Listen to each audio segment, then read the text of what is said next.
direito eleitoral passa hoje por um momento de aproximação com a sociedade, né? A lei da ficha limpa e esse tipo de cerimônia, esse tipo de evento, que é gravado e também assistido posteriormente por inúmeros profissionais do direito, estudantes, cidadãos, membros de ONGs, contribui para esse movimento de aproximação do direito eleitoral com a sociedade, um movimento de politização da sociedade, confrontado com notícias de escândalos diários, semanais, tende a uma descrença generalizada.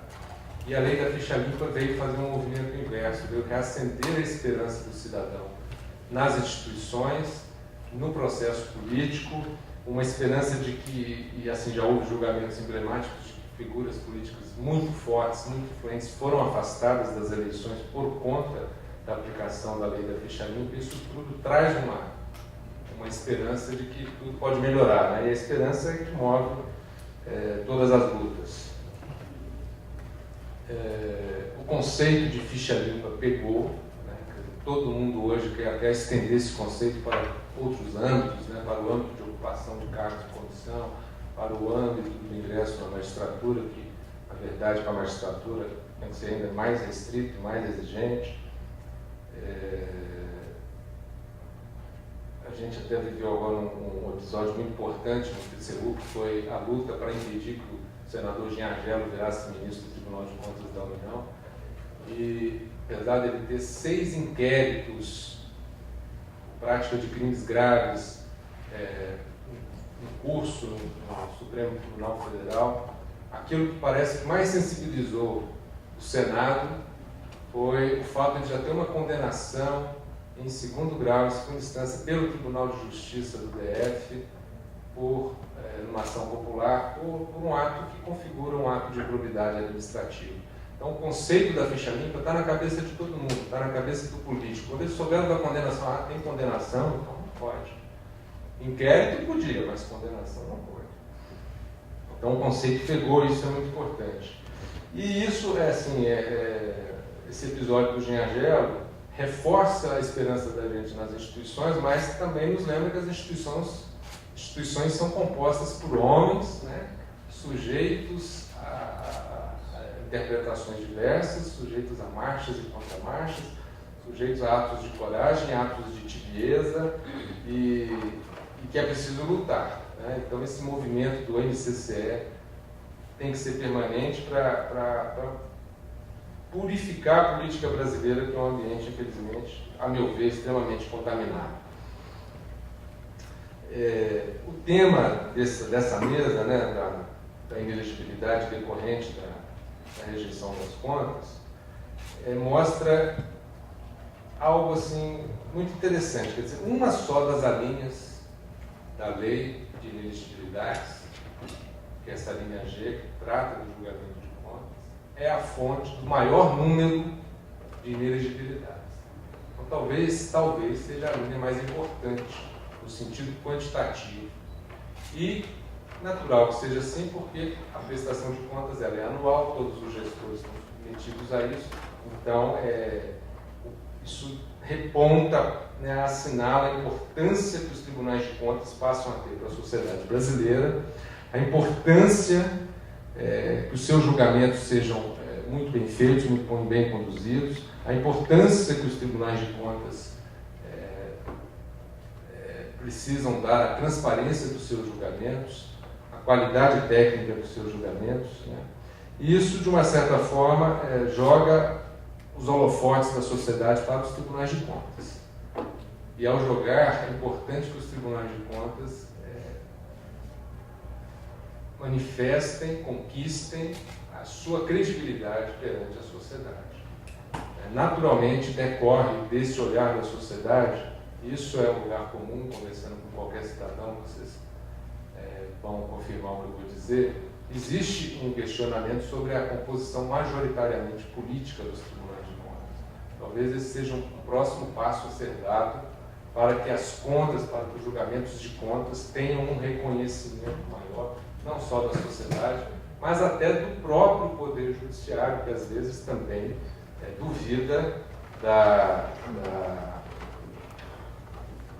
de que o conteúdo do julgamento foi estritamente técnico. E isso enfraquece a instituição. Então, nós defendemos que os tribunais de contas passem por uma reforma em que haja uma preponderância, se não a integralidade dos seus membros oriundos de carreiras técnicas. Muito bem. A sociedade espera dos tribunais de contas que atuem como um filtro poderoso e eficaz sobre a vida política, a eliminar da política os gestores ou ineptos ou mal intencionados. Né? E isso requer, né, que a sociedade esteja vigilante.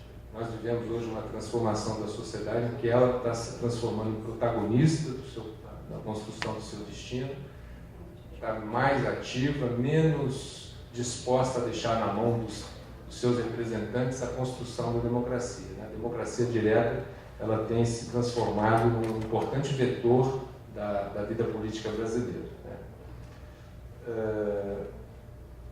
Fazendo assim uma breve interseção com o que o ministro Bem-Querer falou, desse movimento que hoje há nos tribunais de contas para que os gestores não tenham suas contas julgadas irregulares, né? É preciso dizer que a lei anterior já dizia que as contas irregulares implicavam inelegibilidade. Mas a jurisprudência do TSE anterior dizia que qualquer ação judicial tendente a desconstituir aquela decisão suspendia, afastava a inelegibilidade. Então bastava entrar com uma ação ordinária em qualquer foro para que a decisão do TCU ou do Tribunal de Contas do Estado não tivesse nenhum reflexo. O TSE evoluiu, passou a exigir, num dado momento, que só os casos em que tivesse havido uma liminar concedida pelo juiz ou uma antecipação de tutela, só isso poderia afastar esse efeito. Então, o próprio TSE passou a dar mais prestígio, mais força à decisão dos tribunais de contas. A preocupação aumentou, né, não ter as contas julgadas irregulares. E o prazo da lei anterior também era de 5 anos, passou para 8 anos, quer dizer, houve um agravamento com a nova legislação. Em relação a um aspecto importante que o Odilon comentou, quer dizer, os tribunais tentando se adaptar a essa jurisprudência do STF, de que só por meio das contas do julgamento da Câmara Municipal o prefeito pode vir a ser julgado inelegível. Eu, muito pessoalmente, tenho a visão de que esse é um caminho ruim para os tribunais de contas. Ao tentar se conformar com uma jurisprudência, a meu ver, absolutamente equivocada, os tribunais de contas se enfraquecem como que se conformar com essa decisão, com essa visão que está predominando por hora no Supremo Tribunal Federal e no TSE. Eu acho que o caminho deve ser o contrário, o caminho de luta, de afirmação cada vez maior da distinção entre os dois tipos de pronunciamento. Os tribunais deviam fazer o julgamento pela irregularidade das contas e o parecer prévio sem esse conteúdo, para destacar que são pronunciamentos totalmente díspares, distintos, que não se confundem. E assim construir esse convencimento que é gradual na Corte Suprema, até porque a Corte Suprema também tem uma composição que ultimamente tem sido bastante dinâmica na sua alteração, para que isso em algum momento possa ter uma reversão de expectativa. Eu acho que quando os tribunais tentam se conformar a essa jurisprudência, eles estão dando legitimidade ao entendimento equivocado. Eu acho que o movimento deveria ser de resistência.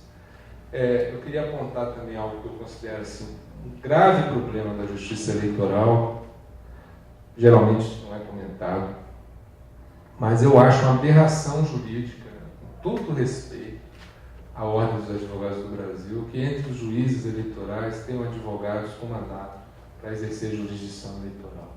Vocês podem ter observado nos precedentes que o professor Carlos Furtado citou, a maioria dos relatores eram os ministros da OAB. O doutor Arnaldo Veciani, grande advogado, o doutor Marcelo Ribeiro, excelente advogado, mas é natural que o advogado vá abraçar a tese mais restritiva da inelegibilidade. Depois que ele deixar de ser ministro, desembargador eleitoral, do TRE, ele vai ser um advogado procurado, requisitado por esses atores políticos que estão com problemas de inelegibilidade. Então é importante para ele construir uma jurisprudência que o vá ajudar depois no exercício da advocacia. É como colocar o advogado criminalista para ser desembargador e julgar processos criminais. Ele vai adotar as teses garantistas, as teses mais em prol da redução da incidência da aplicação das penas. Então não funciona. Isso é uma deformação do processo. Eu acredito que o Ministério Público Eleitoral, o Procurador-Geral da República, junto ao Supremo, vai conseguir reverter essas decisões do Supremo e do TSE, que estão aí a retirar a eficácia das decisões, sobretudo dos tribunais de contas estaduais, mas também do TCU no exame de convênios.